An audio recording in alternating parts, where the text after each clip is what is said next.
ਵਾਹਿਗੁਰੂ ਜੀ ਕਾ ਖਾਲਸਾ ਵਾਹਿਗੁਰੂ ਜੀ ਕੀ ਫਤਿਹ। अस्सलाम वालेकुम आदाब बर्ज माह ਤੁਹਾਡੀ ਹੋਸਟ ਨੀਲਮ ਕੌਰ ਤੇ ਮੈਂ ਟੀਵੀ 84 ਦੇ ਸਾਰੇ ਦਰਸ਼ਕਾਂ ਤੇ ਸਰੋਤਿਆਂ ਨੂੰ ਜੀ ਆਇਆਂ ਕਹਿੰਦੀਆਂ ਪ੍ਰੋਗਰਾਮ ਸੱਚੋ ਸੱਚ ਵਿੱਚ ਜਿਹੜੇ ਇਸ ਪ੍ਰੋਗਰਾਮ ਨਾਲ ਦੇਸ਼ਾਂ ਵਿਦੇਸ਼ਾਂ ਤੋਂ ਜੁੜ ਚੁੱਕੇ ਨੇ। ਖਾਲਸਾ ਅਫੇਅਰ ਸੈਂਟਰ ਦੇ ਸੰਚਾਲਕ ਡਾਕਟਰ ਅਮਰਜੀਤ ਸਿੰਘ ਜੀ ਸਾਨੇ ਤਰ੍ਹਾਂ ਸਟੂਡੀਓ ਵਿੱਚ ਮੇਰੇ ਨਾਲ ਸ਼ਾਮਿਲ ਨੇ। ਉਹਨਾਂ ਨਾਲ ਗੱਲਬਾਤ ਕਰਕੇ ਅੱਜ ਦੇ ਅਹਿਮ ਇਸ਼ੂਜ਼ ਉੱਪਰ ਉਹਨਾਂ ਤੋਂ ਉਹਨਾਂ ਦਾ ਤਜ਼ੀਆ ਜਾਣਦੇ ਹਾਂ। ਜੀ ਰਾਜ ਸਾਹਿਬ ਵਾਹਿਗੁਰੂ ਜੀ ਕਾ ਖਾਲਸਾ ਵਾਹਿਗੁਰੂ ਜੀ ਕੀ ਫਤਿਹ। हाँ जी नीलम कौर जी ਤੁਹਾਨੂੰ ਵੀ ਤੇ ਦੁਨੀਆ ਭਰ ਚ ਬੈਠੇ ਸਾਡੇ ਬਹੁਤ ਹੀ ਪਿਆਰੇ ਸੋਹਣੇ ਸਿਆਣੇ ਸੁਨੱਖੇ ਟੀਵੀ 84 ਦੇ ਦਰਸ਼ਕਾਂ ਨੂੰ ਵੀ ਵਾਹਿਗੁਰੂ ਜੀ ਕਾ ਖਾਲਸਾ ਵਾਹਿਗੁਰੂ ਜੀ ਕੀ ਫਤਿਹ ਤੇ ਸਾਡੇ ਬਹੁਤ ਹੀ ਪਿਆਰੇ ਮੁਸਲਮਾਨ ਭੈਣਾਂ ਭਰਾਵਾਂ ਨੂੰ अस्सलाम वालेकुम। जी राज साहब जी आया ਨੂੰ ਪ੍ਰੋਗਰਾਮ ਸੱਚੋ ਸੱਚ ਵਿੱਚ ਬਹੁਤ ਸ਼ੁਕਰੀਆ। ਜੀ ਰਾਜ ਸਾਹਿਬ ਅੱਜ 17 ਫਰਵਰੀ 2021 6 ਫੱਗਣ ਨਾਨਕਸ਼ਾਹੀ ਸੰਮਤ 552 ਦਾ ਦਿਨ ਹੈ ਤੇ ਡਾਕਟਰ ਸਾਹਿਬ ਪ੍ਰੋਗਰਾਮ ਸ਼ੁਰੂ ਕਰਨ ਤੋਂ ਪਹਿਲਾਂ ਅਸੀਂ ਆਪਣੇ ਦਰਸ਼ਕਾਂ ਤੇ ਸਰੋਤਿਆਂ ਨੂੰ ਹਮੇਸ਼ਾ ਤਰ੍ਹਾਂ ਦੱਸਦੀ ਵੀਅਰਸ ਜੇ ਤੁਸੀਂ ਹੱਕ ਸੱਚ ਇਨਸਾਫ ਤੇ ਪੈਰਾ ਦਿਨ ਦਾ ਇੱਕੋ ਇੱਕ ਚੈਨਲ ਟੀਵੀ 84 ਨੂੰ ਦੇਖਣਾ ਚਾਹੁੰਦੇ ਹੋ ਤਾਂ ਤੁਸੀਂ ਦੇਖ ਸਕਦੇ ਹੋ ਸਪੈਕਟਰਮ ਕੇਬਲ, ਆਰਸੀਨ ਕੇਬਲ, ਬੈਲਫਾਮ cable in Canada, roku, Jadoo box, ਸ਼ਾਵਾ, ਫੇਸਬੁੱਕ ਟੀਵੀ 84 ਦੀ ਐਪ ਰਾਹੀਂ online streaming and IP box ਤੇ ਤੁਸੀਂ ਟੀਵੀ 84 ਨੂੰ ਦੇਖ ਸਕਦੇ ਹੋ। ਵੀਅਰਸ ਜੇ ਤੁਸੀਂ ਟੀਵੀ 84 ਨਾਲ ਜਾਂ ਪ੍ਰੋਗਰਾਮ ਸੱਚੋ ਸੱਚ ਨਾਲ ਫੇਸਬੁੱਕ ਰਾਹੀਂ ਜੁੜੇ ਹੋ ਤਾਂ ਇਸ ਨੂੰ ਵੱਧ ਤੋਂ ਵੱਧ ਲਾਈਕ ਕਰੋ ਤੇ ਸ਼ੇਅਰ ਕਰੋ ਅਤੇ ਨਾਲ ਹੀ YouTube ਤੇ ਸਬਸਕ੍ਰਾਈਬ ਵੀ ਕਰੋ। ਇਹ ਵੀ ਦੱਸ ਦਿਓ ਕਿ ਤੁਸੀਂ ਟੀਵੀ 84 ਦੀ ਐਪ ਨੂੰ ਐਂਡਰੋਇਡ ਐਂਡ ਐਪ ਸਟੋਰ ਤੇ ਡਾਊਨਲੋਡ ਕਰਕੇ ਜੋ ਟੀਵੀ 84 ਦੀ ਲਾਈਵ ਸਟ੍ਰੀਮ ਹੈ ਉਸ ਨੂੰ ਤੁਸੀਂ 24 ਆਵਰਸ ਦੇਖ ਸਕਦੇ ਹੋ। ਵੀਅਰਸ ਹੁਣ ਅਸੀਂ ਆਪਣੇ ਪ੍ਰੋਗਰਾਮ ਦੀ ਸ਼ੁਰੂਆਤ ਕਰਨ ਜਾ ਰਹੇ ਹਾਂ ਅੱਜ ਦੇ ਪਹਿਲੇ ਅਹਿਮ ਇਸ਼ੂ ਦੇ ਨਾਲ ਕਿ ਜਿਸ ਤਰ੍ਹਾਂ ਵੀਅਰਸ ਮੋਦੀ ਸਰਕਾਰ ਨੇ ਸਿੱਖ ਕੌਮ ਦੇ ਖਿਲਾਫ ਬਦਲਾ ਲਊ ਕਾਰਵਾਈਆਂ ਦਾ ਸਿਲਸਿਲਾ ਹੈ ਉਹ ਤੇਜ਼ ਕਰ ਦਿੱਤਾ ਹੈ। ਸਾਕਾ ਨਨਕਾਣਾ ਸਾਹਿਬ ਦੀ 100 ਸਾਲਾ ਯਾਦ ਮਨਾਉਣ ਲਈ ਪਾਕਿਸਤਾਨ ਜਾ ਰਹੇ 600 ਦੇ ਕਰੀਬ ਸਿੱਖ ਯਾਤਰੂਆਂ ਦੇ ਜਥੇ ਨੂੰ ਠੀਕ 24 ਘੰਟੇ ਪਹਿਲਾਂ ਨਨਕਾਣਾ ਸਾਹਿਬ ਜਾਣ ਤੋਂ ਰੋਕ ਦਿੱਤਾ ਗਿਆ ਹੈ। ਸੋ ਭਾਰਤੀ ਹੋਮ ਮਿਨਿਸਟਰੀ ਨੇ ਇਸ ਦਾ ਕਾਰਨ ਪਾਕਿਸਤਾਨ ਵਿੱਚ ਕੋਵਿਡ-19 ਦਾ ਖਤਰਾ ਅਤੇ ਯਾਤਰੂਆਂ ਦੀ ਸਿਕਿਉਰਿਟੀ ਨੂੰ ਖਤਰਾ ਜਿਹੜਾ ਹੈ ਉਹ ਦੱਸਿਆ ਹੈ। ਸੋ ਭਾਰਤ ਸਰਕਾਰ ਦੇ ਇਸ ਫੈਸਲੇ ਦੀ ਐਕਟਿੰਗ ਜਥੇਦਾਰ ਅਕਾਲ ਤਖਤ ਅਤੇ ਸ਼੍ਰੋਮਣੀ ਕਮੇਟੀ ਦੀ ਜਿਹੜੀ ਪ੍ਰਧਾਨ ਵੱਲੋਂ ਤਿੱਖੀ ਆਲੋਚਨਾ ਕੀਤੀ ਗਈ ਹੈ। ਸੋ ਇਸ ਨੂੰ ਬੀਜੇਪੀ ਸਰਕਾਰ ਵੱਲੋਂ ਸਿੱਖਾਂ ਦੀ ਆਸਥਾ ਤੇ ਕੀਤਾ ਗਿਆ ਜਿਹੜਾ ਇਹ ਹਮਲਾ ਦੱਸਿਆ ਗਿਆ ਹੈ। ਸੋ ਭਾਰਤ ਸਰਕਾਰ ਦੇ ਇਸ ਫੈਸਲੇ ਨਾਲ ਦੁਨੀਆ ਭਰ ਦੇ ਵਿੱਚ ਬੈਠੀ ਸਿੱਖ ਕੌਮ ਅੰਦਰ ਗੁੱਸਾ ਤੇ ਰੋਹ ਪਾਇਆ ਜਾ ਰਿਹਾ ਹੈ। ਸੋ ਇਸ ਬਾਰੇ ਆਪਾਂ ਵਿਚਾਰ ਚਰਚਾ ਕਰਨ ਜਾ ਰਹੇ ਹਾਂ। ਸੋ ਅਸੀਂ ਚਾਹਾਂਗੇ ਕਿ ਤੁਸੀਂ ਸਾਡੇ ਨਾਲ ਇਸੇ ਤਰ੍ਹਾਂ ਬਣੇ ਰਹਿਣਾ। ਦੇਖਣ ਸੁਣ ਲਈ ਤੁਹਾਡਾ ਸਭ ਦਾ ਬਹੁਤ ਬਹੁਤ ਸ਼ੁਕਰੀਆ। ਜੀ ਡਾਕਟਰ ਸਾਹਿਬ ਕੀ ਵਿਚਾਰਾਂ ਨੇ? ਦੇਖੋ ਕੱਲ ਜਿਹੜੇ ਸਾਡੇ ਪਹਿਲੇ ਦੋ ਸੈਗਮੈਂਟ ਸਾਕਾ ਨਨਕਾਣਾ ਸਾਹਿਬ ਔਰ ਇਸ ਵਿਸ਼ੇ ਦੇ ਉੱਤੇ ਜ਼ੂਮ ਕਾਨਫਰੰਸ ਔਰ ਅਜੋਕਾ ਦੌਰ ਕੀ ਹੋਪਸ ਲੈ ਕੇ ਆਇਆ ਔਰ ਉਹਦੇ 'ਚ ਅਸੀਂ ਬੜੇ ਫਖਰ ਨਾਲ ਕਿਹਾ ਸੀ ਕਿ ਹਜ਼ਾਰਾਂ ਦੀ ਗਿਣਤੀ 'ਚ ਸਿੱਖ ਸੰਗਤਾਂ ਭਾਰਤੀ ਕਬਜ਼ੇ ਵਾਲੇ ਪੰਜਾਬ ਤੋਂ ਦੂਸਰੇ ਸੂਬਿਆਂ ਤੋਂ ਵੀ ਜਾ ਰਹੀਆਂ ਨੇ ਔਰ ਪਾਕਿਸਤਾਨ ਨੇ 10,000 ਤੱਕ ਜਿਹੜਾ ਵੀਜ਼ੇ ਦੇਣ ਦਾ ਇਕਰਾਰ ਕੀਤਾ ਔਰ ਇਹਦੇ 'ਚ ਵੀ ਇਹ ਖਬਰ ਕੱਲ੍ਹ ਤੱਕ ਸੀ ਕਿ 600 ਤੋਂ ਜ਼ਿਆਦਾ ਸਿੱਖਾਂ ਦਾ ਜਥਾ ਜਿਹੜਾ ਕਿ ਸ਼੍ਰੋਮਣੀ ਗੁਰਦੁਆਰਾ ਪ੍ਰਬੰਧਕ ਕਮੇਟੀ ਸਪਾਂਸਰ ਕਰ ਰਹੀ ਹੈ ਉਹਨਾਂ ਦੇ ਵੀਜ਼ੇ ਲੱਗ ਚੁੱਕੇ ਨੇ ਪਾਕਿਸਤਾਨ ਦੀ ਐਮਬੈਸੀ ਵੱਲੋਂ ਵੀ ਔਰ ਇੰਡੀਅਨ ਹੋਮ ਮਿਨਿਸਟਰੀ ਨੇ ਵੀ ਉਸ ਦੇ ਉੱਤੇ ਅਪਰੂਵਲ ਦੇ ਕੇ ਆਪਣੇ ਪਾਸਪੋਰਟ ਦੇ ਦਿੱਤੇ ਨੇ ਔਰ ਉਹਨਾਂ ਨੇ ਅੱਜ ਨਨਕਾਣਾ ਸਾਹਿਬ ਦੇ ਲਈ ਜਿਹੜਾ ਰਵਾਨਾ ਹੋਣਾ ਸੀ। ਲੇਕਿਨ ਐਨ 24 ਘੰਟੇ ਪਹਿਲਾਂ ਜਦੋਂ ਕਿ ਦੂਰ ਦੁਰਾਡਿਓਂ ਸਿੱਖ ਯਾਤਰੂ ਉੱਥੇ ਪਹੁੰਚ ਚੁੱਕੇ ਸੀ ਅੰਮ੍ਰਿਤਸਰ, ਹੋਮ ਮਿਨਿਸਟਰੀ ਨੇ ਜਸਟ ਇੱਕ ਪਲੇਨ ਈਮੇਲ ਭੇਜ ਕੇ ਕਿਹਾ ਕਿ ਜੀ ਇਹ ਜਿਹੜੇ ਯਾਤਰੂ ਨੇ ਪਾਕਿਸਤਾਨ ਦੇ ਵਿੱਚ ਕੋਵਿਡ-19 ਦਾ ਬਹੁਤ ਖਤਰਾ ਹੈ, ਉੱਥੇ ਆਲਰੇਡੀ 5 ਲੱਖ ਲੋਕ ਪ੍ਰਭਾਵਿਤ ਹੋਏ ਨੇ, 10,000 ਤੋਂ ਜ਼ਿਆਦਾ ਮੌਤਾਂ ਹੋ ਚੁੱਕੀਆਂ ਔਰ ਇਹ ਜਿਹੜੇ ਜਥੇ ਵਾਲੇ ਨੇ ਇਹਨਾਂ ਦੀ ਸਿਕਿਉਰਿਟੀ ਨੂੰ ਵੀ ਖਤਰਾ ਹੋ ਸਕਦਾ ਹੈ। ਇਹ ਕਹਿ ਕੇ ਉਹਨਾਂ ਨੇ ਫਾਈਨਲੀ ਜਿਹੜਾ ਉਹਨਾਂ ਦੀ ਜਿਹੜਾ ਉਹਦੀ ਇਜਾਜ਼ਤ ਨੂੰ ਰੋਕ ਲਿਆ ਜਾਣ ਤੋਂ। ਹੁਣ ਇਸ ਤੋਂ ਵੱਡਾ ਅਪਮਾਨ, ਇਸ ਤੋਂ ਵੱਡਾ ਸਿੱਧਾ ਧਾਰਮਿਕ ਮਾਮਲਿਆਂ 'ਚ ਦਖਲ ਅੰਦਾਜ਼ੀ ਔਰ ਖ਼ਾਸ ਤੌਰ 'ਤੇ ਜਦੋਂ ਅਸੀਂ ਸਾਕਾ ਨਨਕਾਣਾ ਸਾਹਿਬ ਦੇ ਹਵਾਲੇ ਨਾਲ ਦੇਖਦੇ ਹਾਂ ਕਿ 100 ਸਾਲਾ ਉਸ ਦੀ ਯਾਦ ਔਰ ਅੱਜ ਦੀ ਆਵਾਜ਼ ਰੇਡੀਓ ਪ੍ਰੋਗਰਾਮ 'ਚ ਮੈਂ ਕਹਿ ਰਿਹਾ ਸੀ ਕਿ ਉਦੋਂ ਅਸੀਂ ਮਹੰਤਾਂ ਨੂੰ ਜਿਹੜੇ ਮਹੰਤ ਜਿਨ੍ਹਾਂ ਦੀ ਹਮਾਇਤ ਬ੍ਰਿਟਿਸ਼ ਹਕੂਮਤ ਕਰ ਰਹੀ ਸੀ ਉਹਨਾਂ ਦੇ ਖਿਲਾਫ ਲੜੇ। 47 ਦੇ ਦੌਰ 'ਚ ਅਸੀਂ ਇੱਧਰ ਜਿਹੜਾ ਉਹ ਸਰਹੱਦ ਟੱਪ ਲਈ ਅਤੇ ਅਰਦਾਸ ਦੇ ਵਿੱਚ ਇਹ ਲਫ਼ਜ਼ ਸਾਡੇ ਸ਼ਾਮਲ ਹੋ ਗਏ ਕਿ ਜਿਹੜੇ ਗੁਰਧਾਮ ਵਿਛੜੇ ਨੇ ਉਹਨਾਂ ਦੀ ਜਿਹੜੀ ਹੈ ਸੇਵਾ ਸੰਭਾਲ ਔਰ ਖੁੱਲ੍ਹੇ ਦਰਸ਼ਨ ਦੀਦਾਰ ਰੱਬ ਸਾਨੂੰ ਬਖਸ਼ੇ। ਪਾਕਿਸਤਾਨ ਦੇ ਵਿੱਚ ਰੱਬ ਦੀ ਰਹਿਮਤ ਦੇ ਨਾਲ ਉਹ ਕ੍ਰਿਸ਼ਮਾ ਵਾਪਰਿਆ। ਪਾਕਿਸਤਾਨ ਸਿੱਖ ਗੁਰਦੁਆਰਾ ਪ੍ਰਬੰਧਕ ਕਮੇਟੀ ਬਣੀ। ਉਸ ਦੇ ਨਾਲ ਅਸੀਂ ਦੇਖਦੇ ਹਾਂ ਕਿ 9 ਨਵੰਬਰ 2019 ਤੱਕ ਪਹੁੰਚਦੇ ਹਾਂ। ਕਰਤਾਰਪੁਰ ਸਾਹਿਬ ਕੋਰੀਡੋਰ ਦੇ ਨਾਲ 800 ਏਕੜ 'ਚ ਦੁਨੀਆ ਦਾ ਸਭ ਤੋਂ ਵੱਡਾ ਗੁਰਦੁਆਰਾ ਸਾਹਿਬ ਵੀ ਸਥਾਪਿਤ। ਪਾਕਿਸਤਾਨ ਦੀ ਹਕੂਮਤ ਔਰ ਔਕਾਫ ਬੋਰਡ ਔਰ ਉਹਨਾਂ ਦੀ ਜਿਹੜੀ ਫੌਜ ਦੀ ਕੰਸਟਰਕਸ਼ਨ ਕੰਪਨੀ ਹੈ ਉਹਨਾਂ ਦੇ ਸਹਿਯੋਗ ਨਾਲ ਰਿਕਾਰਡ 10 ਮਹੀਨੇ ਦੇ ਟਾਈਮ 'ਚ ਇਹ ਮੁਕੰਮਲ ਹੋਇਆ। ਔਰ ਇੱਕ ਤੋਂ ਬਾਅਦ ਇੱਕ ਗੁਰਦੁਆਰਾ ਸਾਹਿਬ ਉਸ ਨੂੰ ਰੀਸਟੋਰ ਕਰਕੇ ਰੈਨੋਵੇਟ ਕਰਕੇ ਜਿਹੜਾ ਖੋਲ੍ਹਿਆ ਜਾ ਰਿਹਾ, ਮਹਾਰਾਜ ਦਾ ਪ੍ਰਕਾਸ਼ ਹੋ ਰਿਹਾ।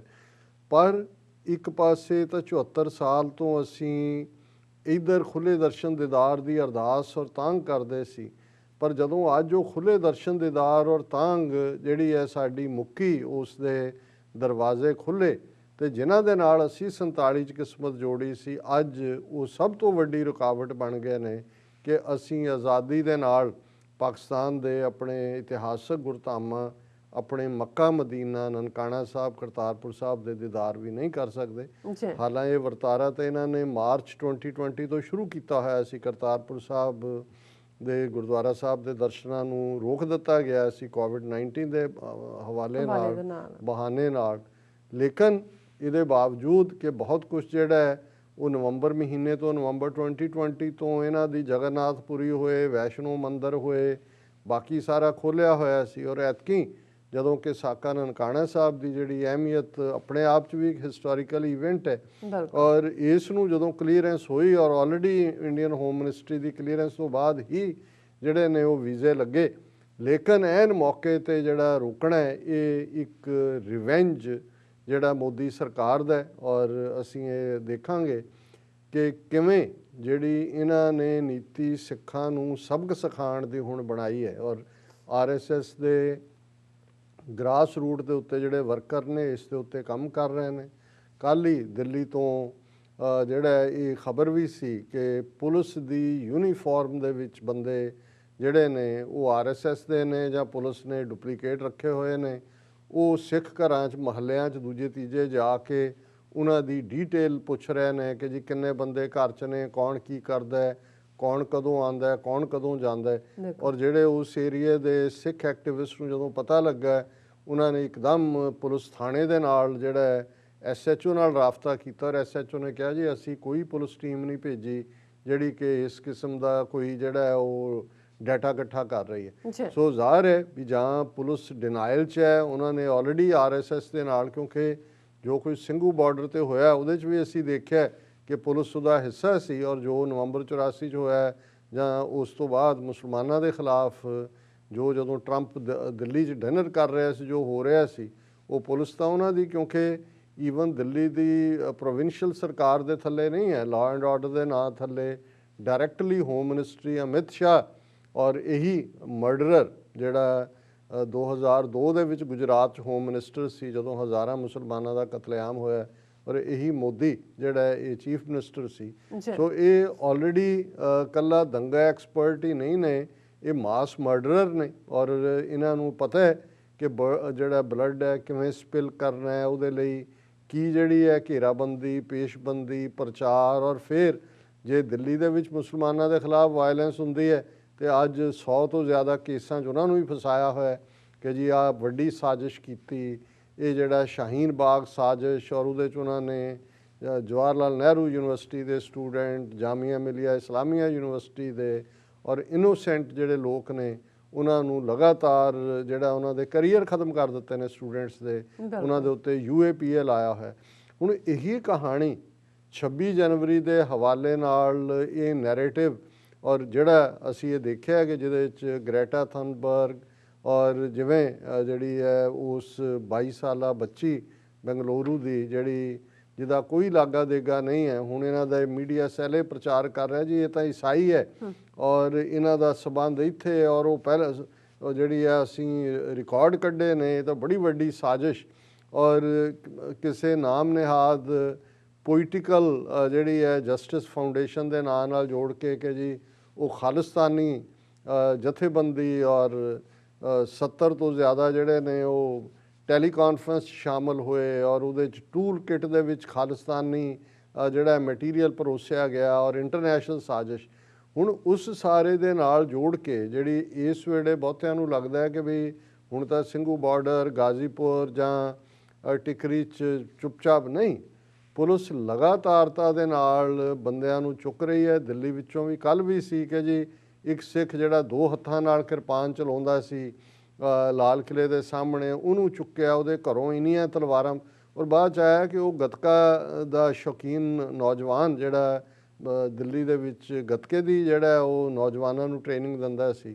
ਔਰ ਜ਼ਾਹਰ ਹੈ ਜਿੱਥੇ ਇਕੱਠ ਹੁੰਦਾ ਹੈ, ਸੰਗਤ ਹੁੰਦੀ ਹੈ, ਉਹਦੇ 'ਚ ਜਿਹੜਾ ਕਿਰਪਾਨ ਦਾ ਜਿਹੜਾ ਉਹਨੂੰ, ਔਰ ਉਹ ਅੰਗਰੇਜ਼ੀ 'ਚ ਲਿਖਿਆ ਸੀ ਕਿ ਹੀ ਵਾਸ ਡਾਂਸਿੰਗ ਵਿਦ ਦਾ ਸੌਰਡ ਇਨ ਦਿਸ। ਹੁਣ ਉਹ ਗੱਤਕਾ ਜਿਹੜਾ ਹੈ ਇਹਨਾਂ ਦਾ ਡਾਂਸਿੰਗ ਵਿਦ ਦਾ ਸੌਰਡ ਹੈ, ਔਰ ਉਹਨੂੰ ਚੁੱਕਿਆ। ਔਰ ਇਸੇ ਤਰ੍ਹਾਂ ਬਹੁਤ ਸਾਰੀਆਂ ਗ੍ਰਿਫਤਾਰੀਆਂ ਜਿਹੜੀਆਂ ਨੇ ਉਹ ਲਗਾਤਾਰਤਾ ਦੇ ਨਾਲ ਚੱਲ ਰਹੀਆਂ ਕਿ ਜੀ ਅਸੀਂ ਮੋਨੀਟਰ ਕਰ ਰਹੇ। ਔਰ ਹਰ ਇੱਕ ਨੂੰ ਹੁਣ ਇਹ ਜਿਹੜੇ ਐਨਵਾਇਰਨਮੈਂਟਲਿਸਟ ਚੁੱਕੇ ਨੇ, ਜਿਨ੍ਹਾਂ ਦੇ ਵਿੱਚ ਈਵਨ ਹਾਲਾਂ ਬੰਬੇ ਹਾਈ ਕੋਰਟ ਤੋਂ ਉਹਦੀ ਜਿਹੜੀ ਵਕੀਲ ਹੈ ਉਹਨਾਂ ਦੀ ਜ਼ਮਾਨਤ ਹੋ ਗਈ ਹੈ, ਲੇਕਿਨ 2 ਹਫ਼ਤੇ ਦਾ ਟਾਈਮ ਦਿੱਤਾ ਉਹਨਾਂ ਨੇ। ਲੇਕਿਨ ਇਹ ਇੱਕ ਪੂਰਾ ਇਹਨੂੰ ਜਿਵੇਂ ਹਰ ਚੀਜ਼ ਸ਼ਾਹੀਨ ਬਾਗ ਰਾਈਟਿੰਗ, ਜਿਹੜੀ ਰਾਈਟਿੰਗ ਇਹਨਾਂ ਨੇ ਖੁਦ ਕੀਤੀ, ਮੁਸਲਮਾਨਾਂ ਦੀ ਕਿਲਿੰਗਸ ਕੀਤੀਆਂ, ਉਹਦੇ ਨਾਲ ਜੋੜ ਕੇ ਅੱਜ ਤੱਕ ਉਹਨਾਂ ਨੇ ਕਿਵੇਂ ਉਹ ਕਿੰਨੇ ਜਿਹੜੇ ਨੇ ਉਹਦੇ 'ਚ UAPA ਦੇ ਥੱਲੇ ਬੁੱਕ ਕੀਤੇ ਹੋਏ ਨੇ। ਹੁਣ ਹਰ ਕੁਛ 26 ਜਨਵਰੀ ਦੀ ਵਾਇਲੈਂਸ ਔਰ ਟੂਲ ਕਿਟ ਨਾਲ ਇਹ ਕਹਿ ਰਹੇ ਨੇ ਜੀ ਇਹ ਕਿਉਂਕਿ 23-24 ਨੂੰ ਸੀ, ਉਹਨਾਂ ਨੇ ਆਲਰੇਡੀ ਪਲਾਨ ਕੀਤਾ ਸੀ ਕਿ ਕਿਵੇਂ ਦਫ਼ਤਰਾਂ ਦੇ ਬਾਹਰ ਕੀ ਕਰਨਾ ਹੈ। ਔਰ ਉਹਦੇ 'ਚ ਜਿੰਨੇ ਜਰਨਲਿਸਟ ਈਵਨ ਥੋੜ੍ਹੇ ਬਹੁਤ ਨਿਰਪੱਖ ਨੇ ਉਹ ਕਹਿੰਦੇ ਨੇ ਜੀ ਕਿਤੇ ਵੀ ਉਸ ਟੂਲ ਕਿਟ ਦਾ ਜੋ ਰੌਲਾ ਪਾ ਰਹੇ ਨੇ ਕਿਤੇ ਨਹੀਂ ਹੈ ਕਿ ਉਹਨਾਂ ਨੇ ਵਾਇਲੈਂਸ, ਕਿ ਵੀ ਇਹ ਇੱਕ ਨੋਰਮਲ, ਜਦੋਂ ਅੱਜ ਦੁਨੀਆ ਦੇ ਵਿੱਚ ਜਿਹੜੇ ਵੀ ਕੈਂਪੇਨ ਕਰਨ ਵਾਲੇ ਨੇ ਜਾਂ ਕਿਸੇ ਮੁਹਿੰਮ ਨੂੰ ਤੋੜਦੇ ਨੇ, ਉਹ ਇਸ ਗੱਲ ਨੂੰ ਯਕੀਨੀ ਬਣਾਉਂਦੇ ਨੇ ਕਿ ਭਾਈ ਦੀ ਮਾਸ ਮੇਲਿੰਗ ਹੋਏ, ਮਾਸ ਮੇਲਿੰਗ ਕੰਜ਼ਿਊਮਰ ਫਰੈਂਡਲੀ ਹੋਏ, ਕਿ ਤੁਸੀਂ ਕਿਵੇਂ ਕਿਵੇਂ ਪਹੁੰਚਾਉਣਾ ਹੈ, ਅੱਗੇ ਕਿਵੇਂ ਸ਼ੇਅਰ ਕਰਨਾ ਹੈ, ਉਹਦੇ ਲਈ ਹੋਰ ਉਹ ਟੂਲ ਕਿਟ ਹੁੰਦੇ। ਪਰ ਟੂਲ ਕਿਟ ਨੂੰ ਉਹਨਾਂ ਨੇ ਇਵੇਂ ਬਣਾ ਦਿੱਤਾ ਹੈ ਜਿਵੇਂ ਕੋਈ ਨਿਊਕਲੀਅਰ ਬੰਬ ਕਿਸੇ ਕੰਪਿਊਟਰ ਦੇ ਵਿੱਚ ਫਿੱਟ ਕਰਕੇ ਉਹ ਸਾਰਿਆਂ ਨੂੰ ਭੇਜ ਰਹੇ ਨੇ ਕਿ ਵੀ ਇਹਨਾਂ ਦੇ ਤੁਸੀਂ ਧਮਾਕੇ ਕਰ ਦੇਣੇ ਨੇ। ਹੁਣ ਇੱਕ ਪਾਸੇ ਤਾਂ ਇਹ ਵਰਤਾਰਾ ਚੱਲ ਰਿਹਾ, ਦੂਸਰੇ ਪਾਸੇ ਅਸੀਂ ਦੇਖ ਰਹੇ ਹਾਂ ਵੀ ਇਹਨਾਂ ਦੀ ਤੋਏ ਤਾਂ ਇੰਟਰਨੈਸ਼ਨਲੀ ਇਸ ਵੇਲੇ ਜਿੰਨੀ ਹੋ ਰਹੀ ਹੈ, ਜਿਸ ਕਿਸਮ ਦਾ ਇਹਨਾਂ ਦਾ ਜਲੂਸ ਨਿਕਲ ਰਿਹਾ, ਕੱਲਾ ਇਸ ਕਿਸਾਨ ਹਵਾਲੇ ਨਾਲ ਤਾਂ ਹੈ ਹੀ ਹੈ। ਅੱਜ ਮੈਂ ਖਬਰ ਜਿਹਨੂੰ ਇਹਨਾਂ ਦਾ ਮੀਡੀਆ ਪੂਰੀ ਤਰ੍ਹਾਂ ਖਾ ਗਿਆ ਹੈ, South Africa asks Serum Institute vaccine doses. ਇਹ ਇਹਨਾਂ ਨੇ ਦਾ ਸਾਊਥ ਅਫਰੀਕਾ ਨੂੰ ਇਹਨਾਂ ਨੇ ਜਿਹੜਾ ਸੀਰਮ ਇੰਸਟੀਚਿਊਟ ਆਫ ਇੰਡੀਆ ਨੇ 1 ਮਿਲੀਅਨ ਕੋਵਿਡ-19 ਵੈਕਸੀਨ ਦੇ ਡੋਜ਼ਿਸ ਭੇਜੇ ਸੀ। ਔਰ ਜਿਵੇਂ ਬੜਾ ਕੀਤਾ ਜੀ ਅਸੀਂ ਮੋਦੀ ਔਰ ਉਹਦੇ ਉੱਥੇ ਸਪੋਰਟ, ਦੇਖੋ ਜੀ ਅਸੀਂ ਦੁਨੀਆ ਨੂੰ ਗਿਫਟ ਕਰ ਰਹੇ ਹਾਂ।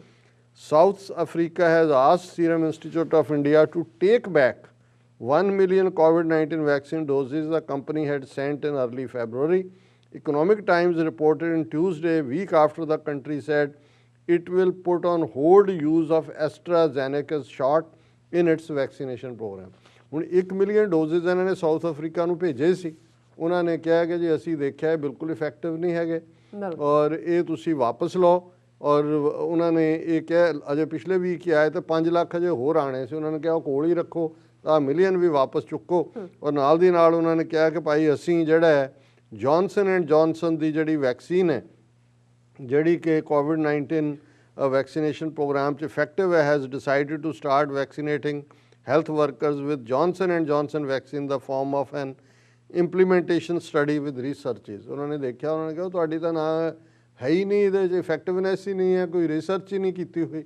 ਉਹਨਾਂ ਨੇ ਕਿਹਾ ਜੀ ਆਹ 5 ਲੱਖ ਵੀ ਨਹੀਂ ਹੈ ਭੇਜਣਾ, ਤਾਂ ਮਿਲੀਅਨ ਜਿਹੜੀ ਤੁਸੀਂ ਭੇਜੀ ਹੈ ਇਹ ਵਾਪਸ ਚੁੱਕੋ। ਅਸੀਂ Johnson and Johnson the order ਕੀਤੀ ਹੈ। ਹੁਣ ਇਹਦੇ ਤੋਂ ਤੁਸੀਂ ਅੰਦਾਜ਼ਾ ਲਾਓ ਇਹ ਕਿੰਨੀ ਵੱਡੀ ਹਿਊਮੀਲੀਏਸ਼ਨ ਹੈ, ਕਿਸ ਲੈਵਲ ਦੀ, ਕਿ ਭਾਈ ਤੁਹਾਡੇ ਭੇਜੀ ਹੋਈ ਚੀਜ਼ ਜਿਹਨੂੰ ਉਹ ਮੁਲਕ ਵਾਪਸ ਭੇਜ ਰਿਹਾ ਕਿ ਇਟ ਇਜ਼ ਇਨਇਫੈਕਟਿਵ ਔਰ ਇਹਦਾ ਕੋਈ ਰੋਲ ਨਹੀਂ ਹੈ, ਐਵੇਂ ਤੁਸੀਂ ਫਰਾਡ ਕੀਤਾ ਸਾਡੇ ਤੇ, ਇਹ ਵਾਪਸ ਚੁੱਕੋ।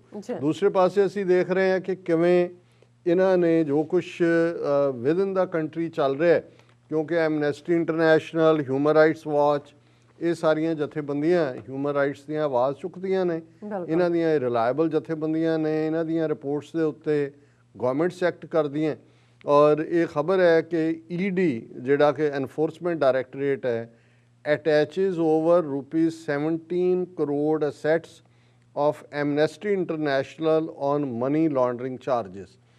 ਹੁਣ ਇੰਡੀਅਨ ਗਵਰਨਮੈਂਟ ਦਾ ਇਹ ਜਿਹੜਾ ਮਹਿਕਮਾ ਐਨਫੋਰਸਮੈਂਟ ਡਾਇਰੈਕਟੋਰੇਟ ਅੱਜ ਕੱਲ੍ਹ ਜਿਹਦੇ ਛਾਪੇ ਵੀ ਕਿਸਾਨਾਂ ਦੇ ਵੀ, ਆੜ੍ਹਤੀਆਂ ਦੇ ਵੀ, ਦੂਸਰਿਆਂ ਦੇ ਵੀ ਪਵਾਏ ਜਾ ਰਹੇ ਨੇ, ਉਹਨਾਂ ਨੇ ਐਮਨੈਸਟੀ ਇੰਟਰਨੈਸ਼ਨਲ ਦਾ ਭਾਰਤ ਦੇ ਵਿੱਚ 17 ਕਰੋੜ ਦੀ ਜਾਇਦਾਦ ਜਿਹੜੀ ਹੈ ਉਹ ਅਟੈਚ ਕਰ ਲਈ ਹੈ ਕਿ ਜੀ ਅਸੀਂ ਜਿਹੜਾ ਤੁਹਾਡੀ 2015 'ਚ ਪਰਮਿਸ਼ਨ ਖਤਮ ਕਰ ਦਿੱਤੀ ਸੀ, ਲੇਕਿਨ ਤੁਸੀਂ ਇੱਕ ਹੋਰ ਜਿਹੜੀ ਹੈ ਜਥੇਬੰਦੀ ਫਲੋਟ ਕਰਕੇ ਬਾਹਰੋਂ ਡੋਨੇਸ਼ਨ ਲਈ ਹੈ ਔਰ ਇਹ ਮਨੀ ਲਾਂਡਰਿੰਗ ਐਕਟ ਦੇ ਥੱਲੇ we are attaching bank accounts of Amnesty International India private limited and Indians for Amnesty International trust.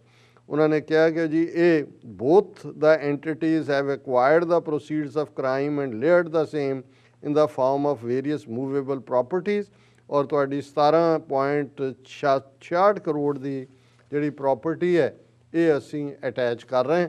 ਹੁਣ ਜੇ ਐਮਨੈਸਟੀ ਇੰਟਰਨੈਸ਼ਨਲ ਦੇ ਨਾਲ ਇਹ ਹੋ ਸਕਦਾ ਹੈ ਤੇ ਉੱਥੇ ਕੋਈ ਵੀ ਆਮ ਵਿਚਾਰੀ ਦਿਸ਼ਾ ਵਰਗੀ ਬੱਚੀ ਜਾਂ ਹੋਰ ਜਿਨ੍ਹਾਂ ਨੂੰ ਇਹਨਾਂ ਨੇ ਧੁਰਿਆ ਹੋਇਆ ਹੈ ਔਰ ਜਿਸ ਤਰੀਕੇ ਨਾਲ ਜਿਹਨੂੰ ਮਰਜ਼ੀ ਚੁੱਕ ਲੈਂਦੇ ਨੇ ਉਹ ਕੀ ਕਰ ਸਕਦੇ ਨੇ। ਔਰ ਇੱਥੇ ਹੀ ਨਹੀਂ, ਹੁਣ ਕਿਉਂਕਿ ਸੋਸ਼ਲ ਮੀਡੀਆ ਦੇ ਉੱਤੇ ਇਹਨਾਂ ਨੇ ਕਿਵੇਂ ਟਵਿੱਟਰ ਤੇ ਪ੍ਰਭਾਵ ਪਾ ਕੇ ਕਿੰਨੇ ਸੌ ਅਕਾਊਂਟ ਬੰਦ ਕਰਵਾ ਦਿੱਤੇ ਨੇ, ਇਹੀ ਹਾਲ ਬਾਕੀਆਂ ਨਾਲ ਹੈ।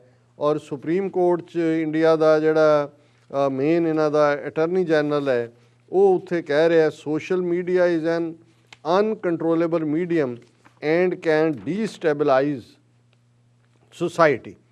ਔਰ ਇਹ ਹੁਣ ਉਹਨੂੰ ਕਹਿ ਰਹੇ ਨੇ ਸੁਪਰੀਮ ਕੋਰਟ ਨੂੰ ਕਿ ਜੀ ਇਹਦੇ 'ਤੇ ਅਸੀਂ ਪਾਬੰਦੀ, social media is an uncontrollable medium with a potential to even destabilise society. ਔਰ ਇਸ ਦੇ ਥੱਲੇ ਉਹਨਾਂ ਨੇ ਇਹ ਉਹਨਾਂ ਦਾ ਸੋਲਿਸਿਟਰ ਜਨਰਲ ਤੁਸ਼ਾਰ ਮਹਿਤਾ ਕਹਿ ਰਿਹਾ ਹੈ ਕਿ ਜੀ the centre was responding to a petition filed by senior Facebook official Ajit Mohan against his summons by committee to testify about any role played by social media platforms in the events leading up to Delhi riots in February last year। ਹੁਣ Facebook ਨੂੰ notice ਦਿੱਤਾ ਹੋਇਆ ਕਿ ਜੀ ਤੁਸੀਂ ਕੀ role play ਕੀਤਾ ਔਰ ਉੱਥੇ ਉਹ ਕਹਿ ਰਿਹਾ ਹੈ ਉਹਨਾਂ ਦਾ ਤੁਸ਼ਾਰ ਮਹਿਤਾ ਕਿ ਜੀ ਇਹ ਜਿਹੜੀਆਂ ਨੇ offenses pertaining to social media intermediaries are statutorily defined by parliament। The field is occupied by central act. ਉਹ ਸੁਪਰੀਮ ਕੋਰਟ ਨੂੰ ਕਹਿ ਰਿਹਾ ਜੀ ਤੁਹਾਨੂੰ ਇਹਦੇ 'ਚ ਕੋਈ ਦਖਲਅੰਦਾਜ਼ੀ ਕਰਨ ਦੀ ਲੋੜ ਨਹੀਂ ਹੈ ਕਿਉਂਕਿ ਇਹ ਜਿਹੜਾ ਸੋਸ਼ਲ ਮੀਡੀਆ ਹੈ ਸੁਸਾਇਟੀ ਨੂੰ ਡੀਸਟੈਬਲਾਈਜ਼ ਕਰ ਰਿਹਾ ਔਰ ਪਾਰਲੀਮੈਂਟ ਦੇ ਕੋਲ ਇਹ ਹੱਕ ਹੈ ਕਿ ਉਹ ਇਸ ਨੂੰ ਉਹਨੂੰ ਕਰਬ ਕਰਨ ਦੇ ਲਈ ਜਿਹੜਾ ਕਾਨੂੰਨ ਬਣਾਏ ਔਰ ਅਸੀਂ ਇਹਨਾਂ ਦਾ ਸ਼ਿਕੰਜਾ ਕੱਸ ਰਹੇ ਹਾਂ। ਸੋ ਮਤਲਬ ਇਹ ਹੈ ਕਿ ਮਾਰਨਾ ਵੀ ਤੇ ਰੋਣ ਵੀ ਨਹੀਂ ਦੇਣਾ। ਹੁਣ ਜਿਹੜਾ so called main stream media ਹੈ ਉਹ ਤਾਂ ਪਹਿਲਾਂ ਹੀ ਉਹਨਾਂ ਨੇ ਕਾਬੂ ਕੀਤਾ ਹੈ। ਇਕੱਲੇ ਅਡਾਨੀ ਦੇ ਹੀ ਜਿਹੜੇ ਨੇ 27 TV ਚੈਨਲ ਨੇ ਔਰ ਜੋ ਕੁਝ ਉੱਥੇ ਉਹਨਾਂ ਦਾ ਮੇਨ ਸਟ੍ਰੀਮ ਮੀਡੀਆ ਕਰ ਰਿਹਾ ਉਹ ਤਾਂ ਈਵਨ ਜਿਹੜੇ ਲੋਕ ਹੁਣ ਤੱਕ ਕਿਤੇ ਨਾ ਕਿਤੇ ਡਿਫੈਂਡ ਵੀ ਕਰਦੇ ਸੀ, ਜਿਹੜੇ ਨਿਊਟਰਲ ਕਿਸਮ ਦੇ ਲੋਕ, ਉਹ ਵੀ ਕਹਿੰਦੇ ਵੀ ਨਹੀਂ ਇਹ ਹੱਥੋਂ ਗੱਲ ਨਿਕਲ ਗਈ, ਇਹ ਤਾਂ ਫਾਸ਼ਿਜ਼ਮ ਹੈ, ਇਹ ਤਾਂ ਬਿਲਕੁਲ ਨਾਜ਼ੀਆਂ ਦੀ ਤਰਜ਼ ਦੇ ਉੱਤੇ ਇਹਨਾਂ ਦਾ ਕੰਮ ਚੱਲ ਰਿਹਾ। ਔਰ ਗੱਲ ਜਿਹੜੀ ਹੈ ਇੱਕ ਸ਼ਦੈਣ ਤੇ ਦੂਜੀ ਪਈ ਸਿਵਿਆਂ ਦੇ ਰਾਹ।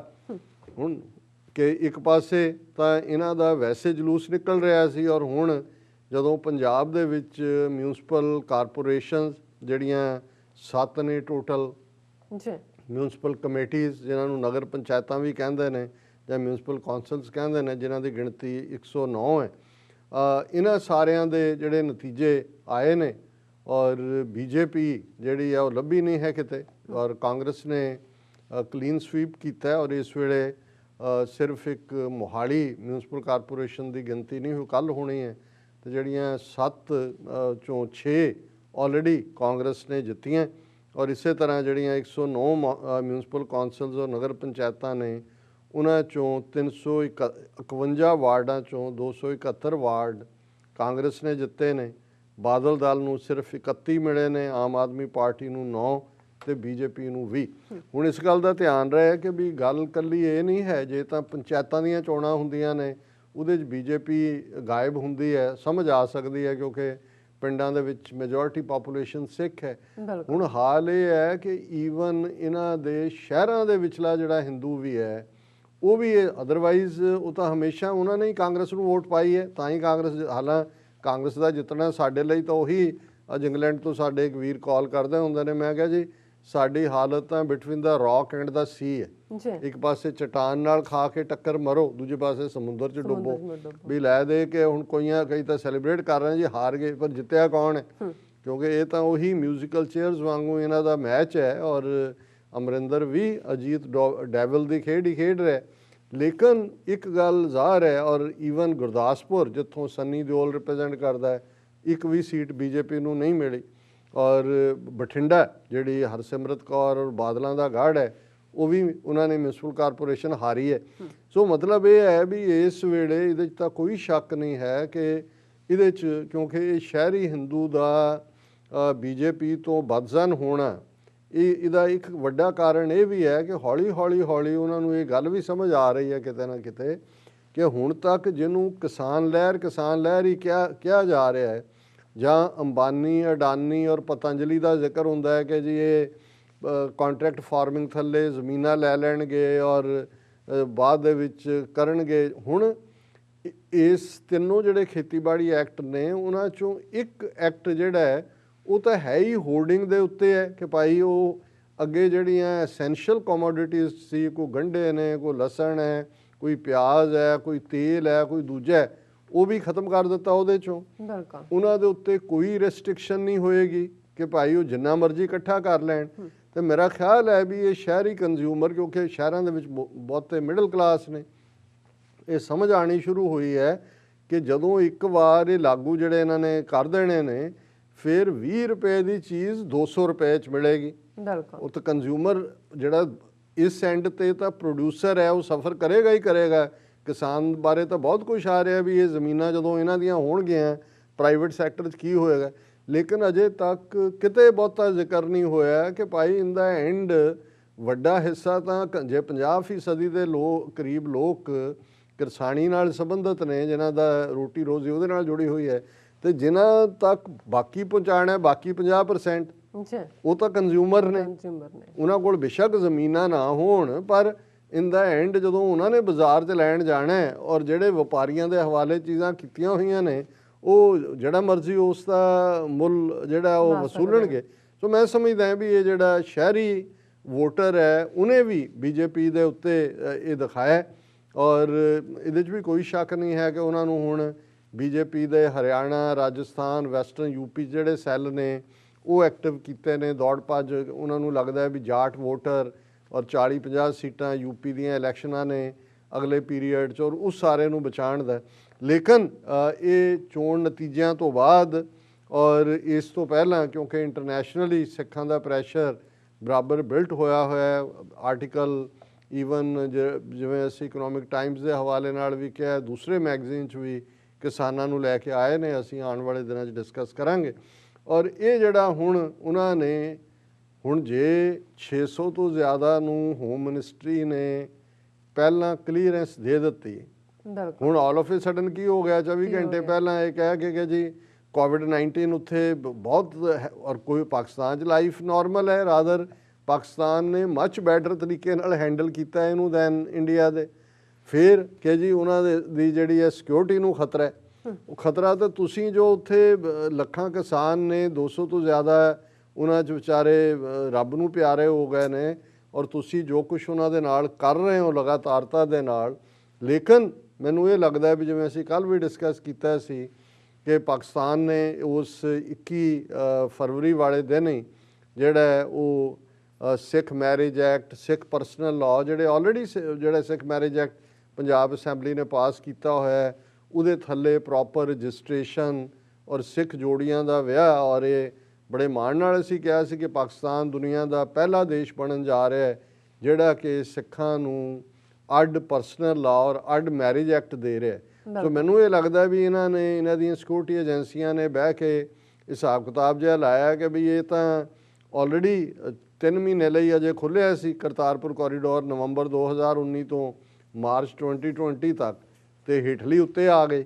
ਤੇ ਇਹ ਜਾ ਕੇ ਉਹ ਜਿਵੇਂ ਰੈਵੋਲੂਸ਼ਨਾਈਜ਼ ਕਰਨਾ ਹੁੰਦਾ ਹਰ ਗੱਲ ਨੂੰ, ਤੇ ਨਾਲ ਦੀ ਨਾਲ ਉਸ ਜਿਹੜਾ ਸਬਕ ਸਿਖਾਉਣ ਦੇ ਮੂਡ 'ਚ ਵੀ ਨੇ ਕਿ ਭਾਈ ਜੇ ਅਸੀਂ ਜਿਹੜਾ ਹੈ ਉਹ ਤੁਹਾਡੇ ਨਾਲ ਜੋ ਮੋਦੀ ਡਰਾਮਾ ਰਕਾਬਗੰਜ ਚਲਾ ਗਿਆ, ਉੱਥੇ ਆ ਗਿਆ ਸਿੱਖਾਂ ਲਈ ਫਲਾਇਰ ਕੱਢ ਤੇ ਕਿ ਅਸੀਂ ਆਹ ਕੀਤਾ, ਔਰ ਹੁਣ ਵੀ ਤੁਸੀਂ ਡਰਾਮੇਬਾਜ਼ੀ ਦੇਖੋ ਕਿ ਇੱਧਰ ਨਨਕਾਣਾ ਸਾਹਿਬ ਦੇ ਜਥੇ ਨੂੰ ਰੋਕ ਦਿੱਤਾ ਗਿਆ ਹੈ, ਬਿਲਕੁਲ ਉਧਰ ਕਿਸਾਨਾਂ ਨਾਲ ਕੀ ਸਲੂਕ ਕਰ ਰਹੇ ਤਾਂ ਫੋਟੋ ਲੱਗੀ ਹੋਈ ਹੈ। ਅਮਿਤ ਸ਼ਾਹ ਮੀਟਿੰਗ ਹੈਡ ਕਰ ਰਿਹਾ ਹੈ ਕਿ ਗੁਰੂ ਤੇਗ ਬਹਾਦਰ ਸਾਹਿਬ ਦਾ ਜਿਹੜਾ ਪ੍ਰਕਾਸ਼ ਅਪ੍ਰੈਲ ਦੇ ਵਿੱਚ ਹੈ 400 ਸਾਲਾ, ਉਹਨੂੰ ਕਿੱਦਾਂ ਸੈਲੀਬ੍ਰੇਟ ਕਰਨਾ। ਹੁਣ ਤੁਸੀਂ ਉਤੋਂ ਅੰਦਾਜ਼ਾ ਲਾਓ ਵੀ ਜਦੋਂ ਇਹ ਕੁਝ ਕਰ ਰਹੇ ਹੋਣ, ਸਮਝੋ ਕਿ ਬਈ ਇਹਨਾਂ ਦੇ ਚੱਲ ਕੀ ਰਿਹਾ। ਔਰ ਇਸ ਗੱਲ ਨੂੰ ਗਿਆਨੀ ਹਰਪ੍ਰੀਤ ਸਿੰਘ ਐਕਟਿੰਗ ਜਥੇਦਾਰ ਨੇ ਬਾਦਲ ਦਲ ਵੱਲੋਂ ਥਾਪੇ ਹੋਏ, ਉਹਨਾਂ ਨੇ ਇਹ ਅੱਜ ਬੜਾ ਕਲੀਅਰਲੀ ਪ੍ਰੈਸ ਕਾਨਫਰੰਸ ਵੀ ਕੀਤੀ ਹੈ।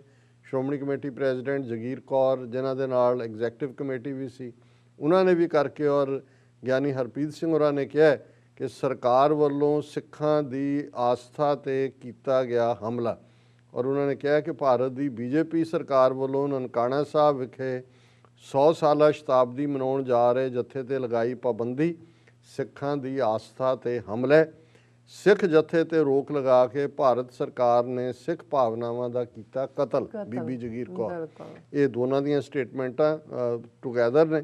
ਔਰ ਉਹਨਾਂ ਨੇ ਕਿਹਾ ਕਿ ਵੀ ਇਹ ਜਦੋਂ ਸਭ ਕੁਝ ਕਲੀਅਰ ਹੋ ਚੁੱਕਾ ਸੀ, ਪ੍ਰੈਸ ਕਾਨਫਰੰਸ ਕੀਤੀ ਹੈ ਦੋਨਾਂ ਨੇ, ਅਕਾਲ ਤਖਤ ਦੇ ਜਥੇਦਾਰ ਵੀ ਨੇ ਔਰ ਬੀਬੀ ਜਗੀਰ ਕੌਰ ਵੀ ਹੈ।